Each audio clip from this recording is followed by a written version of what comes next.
I'm going to check out this Norma Tactical 7.62x39 ammunition here.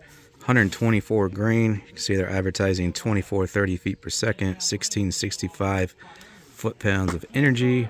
My chrono is out of order, so I cannot verify that, but we're just doing a little accuracy test today. I previously tested Gecko and Bellum.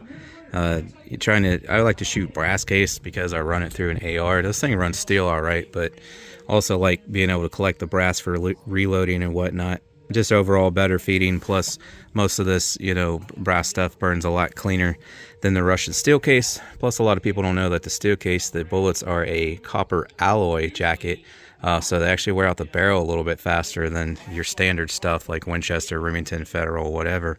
But in some of my 7.62x39 videos, more than one person had recommended this Norma. Says it shoots pretty good because in my Bellum video, I was raving about how accurate that stuff was, especially considering it was about the cheapest brass 7.62x39 you can get. I'll put a link in the description of that video if you want to check it out. That ammo is also good enough to get out the 500 yards accurately. I'll post up a link to the 500 yard video as well if you want to see that. And then in the Bellum review video, I'll also have a link on that video to the Gecko 7.62x39 if you want to check that out. But we're going to see how this Norma shoots today. So this is just an Anderson 7.62x39 plain Jane. It's not free floated, as you can see there. It's completely factory stock. Still got the mil-spec crappy trigger in it. Got some cheap glass on it there. Gonna print some groups or a group depending on how I do down here at 100 yards. I just rudimentarily zeroed it there, so it's probably not going to be on bullseye, but we'll be able to get a group anyways. And then I will adjust it from there, and we'll go out to that 16-inch steel gong I hung 300 yards, see if we can get some hits on that. And it is a little windy out here. See the trees moving. Might be able to see, well, the grass isn't moving a whole lot now, but earlier it was swaying pretty good. So but that is a laser rangefinder confirmed 100 yards to that paper target, and also a laser rangefinder confirmed 300 yards to my gong out there. I'll get you guys zoomed in on the target after this first group.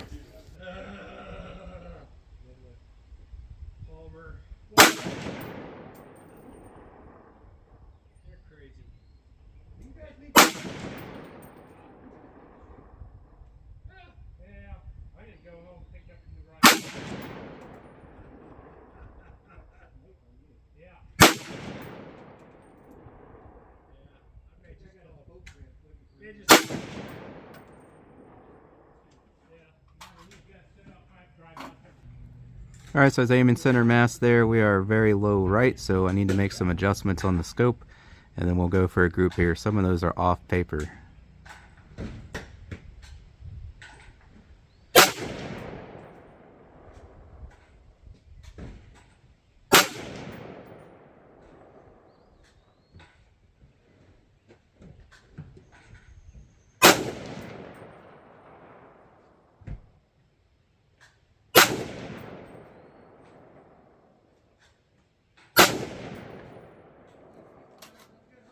Alright, not too bad there. I think that last shot, I flung out a little bit, so you need to come down just a tad and still go left more there. Barrel's getting a little hot. I mean, I can still touch it and it's not burning me, but I'm going to give it a few minutes to cool down in the shade here, and then we'll print another group or two down there.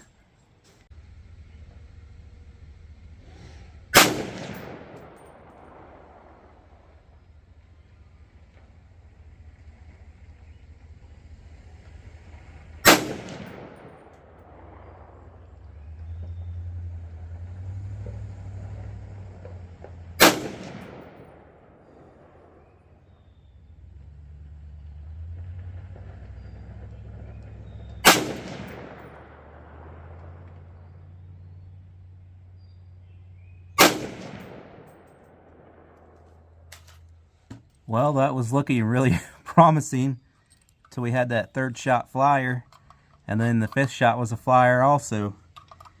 We'll try one more on that right dot.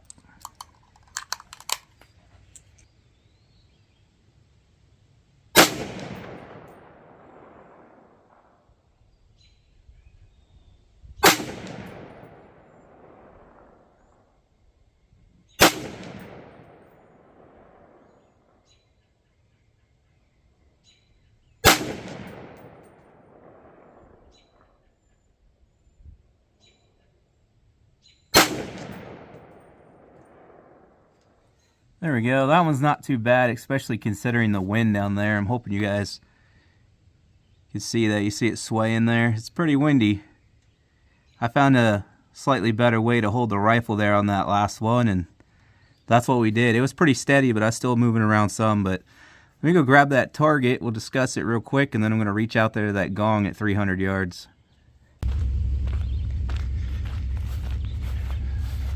All right, let's check this group out here.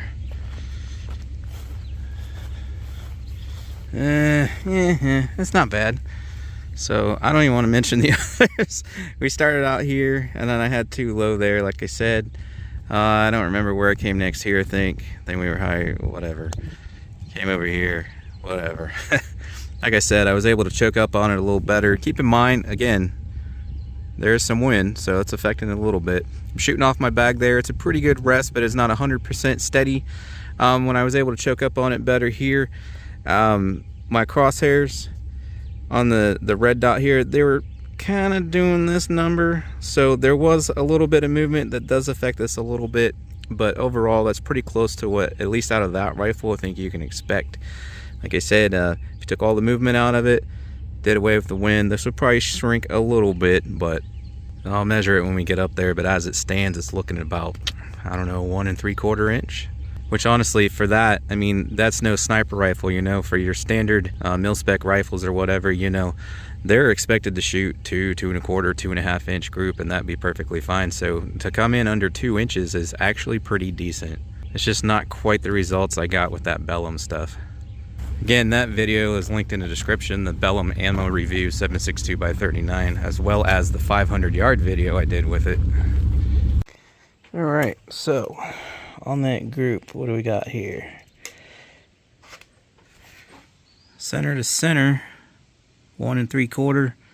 So obviously edge to edge. Looks like just shy of 2 inches there. 1 7/8, something like that. So about what I said, 1 3/4 inch. So not too bad for 100 yards for some budget brass here. Not too bad. And again, that's through this budget Anderson here. I mean, this is like a $500 rifle. This is bare bones, as low end as they come.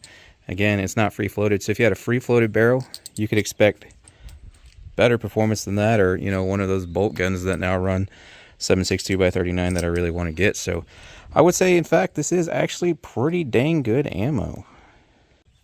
All right, so we'll go for this gong now. Again, that's 300 yards. I'll just have you guys zoomed in on it so you can see what's going on out there. Obviously, the bullet's going to drop quite a bit out there at 300, so initially I'm going to start out, I'll pick an aim point, see where it's hitting, and then I'll adjust from there to get hits. I'll just have to keep aiming higher. Or, well, I mean, I could adjust the scope, but I'm not trying to zero it for 300 yards or anything, so I'll just use Kentucky windage and aim however high above it I need to. If I can't get good, reliable hits that way, then we'll do a temporary zero at 300 yards.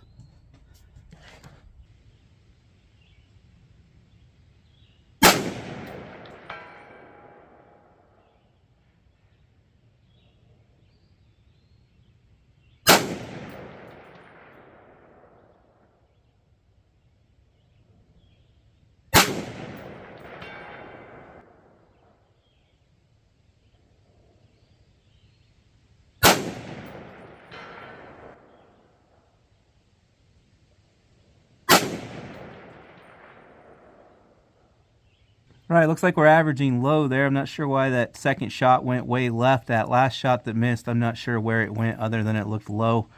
So I'll just bring my point of aim up slightly higher.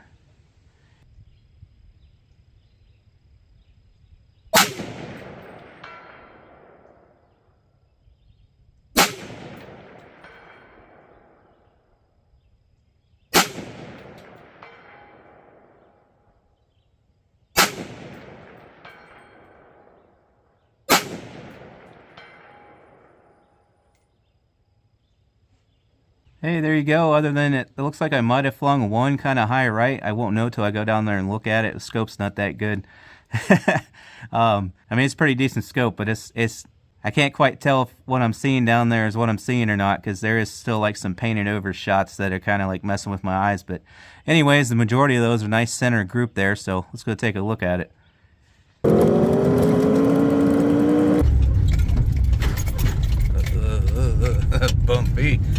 My rear shocks are completely blown, so I'm riding on the springs.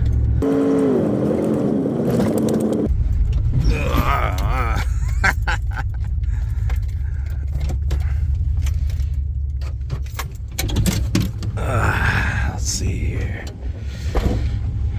300 yards. Alright. So like I said, initially it was grouping low down here. Oh good, I did not see. I was thinking I saw something up here, and see how that's like a dark spot from where the previous hits were other days shooting, and that's why I was saying I couldn't really tell, because these spots kind of look like hits from up there, at least with that 12 power scope. Anyways, so we were hitting down here, and like I said, I missed one off to the left. Not sure why. I might have pulled that one, then I'm pretty sure one went low. Did I only do, I thought it was 5 after that, maybe it was only 4, but we were grouping right here. That's a pretty good group for 300 yards, so pretty well center, slightly off to the left. I do believe that's 5 shots there. I think that's an impact there. So we got 1, 2, 3, 4, 5, and again 300 yards, that's like 3.5, 4 inches. I'll measure it when we get up there, but yeah, it's pretty impressive. That's not a whole lot bigger than the group I just managed up there at 100 yards, and we're at 3 times the distance here. So all right, here's our gong here. Yeah, it's gonna be too bright. 300 yards, and see what we got here. Center to center. It depends on how I hold it. See, it looks like it's passed, but I got that pretty well centered there. Maybe a tad too far. Yeah, the paint's still a little sticky. But center to center there, you're looking at 3 1/8 of an inch edge to edge. I mean, there's your bullet.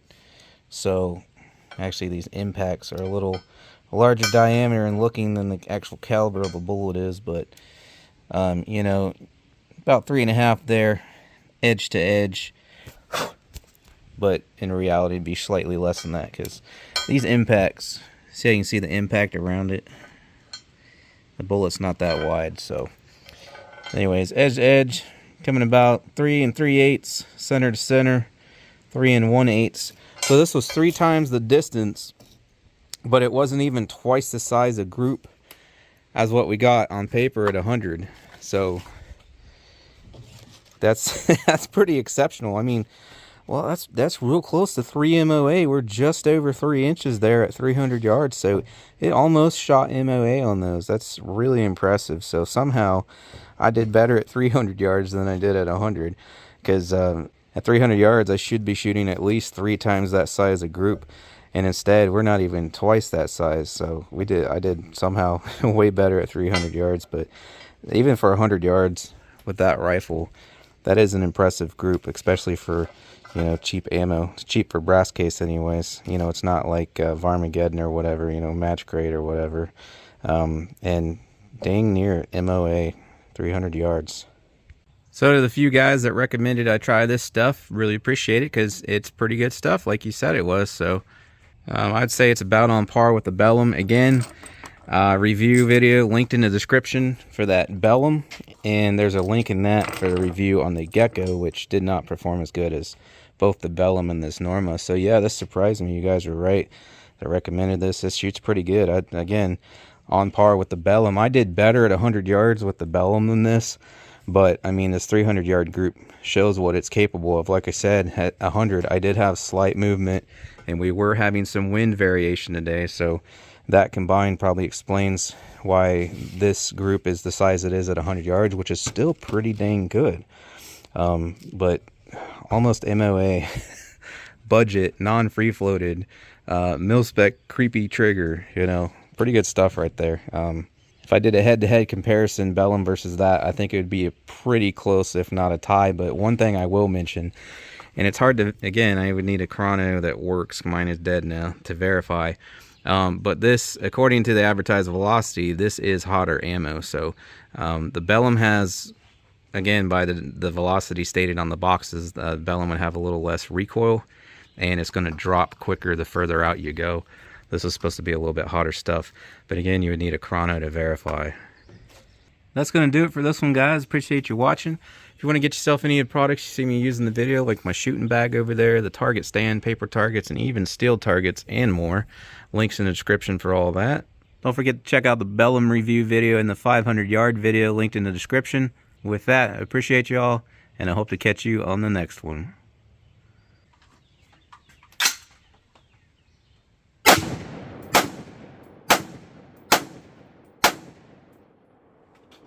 Emptied that puddle.